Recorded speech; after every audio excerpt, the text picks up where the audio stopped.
10 টাকা টিকিট কেটে মেলাতে তো ঢুকে পড়লাম। এবার কি কি করলাম চলো তোমাদের সঙ্গে শেয়ার করা যাক। প্রথমে মেলাতে ঢুকে চোখ পড়লো আমার এই কুর্তির দোকানটাতে। এত সুন্দর সুন্দর কুর্তি ছিল আর দাম কিন্তু বেশ রিজনেবল প্রাইসের মধ্যেও ছিল।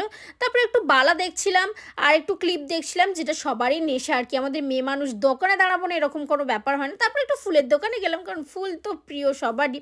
তো তারপরে একটু খাওয়া দাওয়া করলাম। মেলায় যাবো আর খাওয়া দাওয়া করবো না, এটা কখনো হয়? তো সবাই দেখি লাইন দিয়ে এগ পাফটা ট্রাই করছিল, আমিও ট্রাই করলাম, দেখি কেমন হয়। 60 টাকা তো নিল, কিন্তু খেতে কিন্তু একদম বেকার ছিল। একদম চিকেনের তো প্রসঙ্গই ছিল না, শুধু ডিম ছিল। যাই হোক, তারপরে একটুখানি পাওভাজি খেলাম। পাওভাজি তো ফেভারিট, এটা মেলার সবথেকে আকর্ষণীয় খাবার, খুবই খেলাম। তারপরে একটু নাগরদোলা চড়ছিল দেখলাম, আর সবাই খুব মজাও করছিল। ভিড় ছিল, কিন্তু আমি রবিবার গিয়েছিলাম ঠিকই, কিন্তু তাড়াতাড়ি গিয়েছিলাম যাতে ভিড়টা না আমার সহ্য করতে হয়। তারপর একটু পাপড়ি চাট খেলাম। খাওয়ার পরে আমার খুবই আইসক্রিম খাওয়ার ক্রেভিং হচ্ছিল, আর এখানে এই আইসক্রিমটাকে কী বলে আমি জানি না। যাই হোক, তোমরা জানলে কমেন্টে জানিও। টাটা।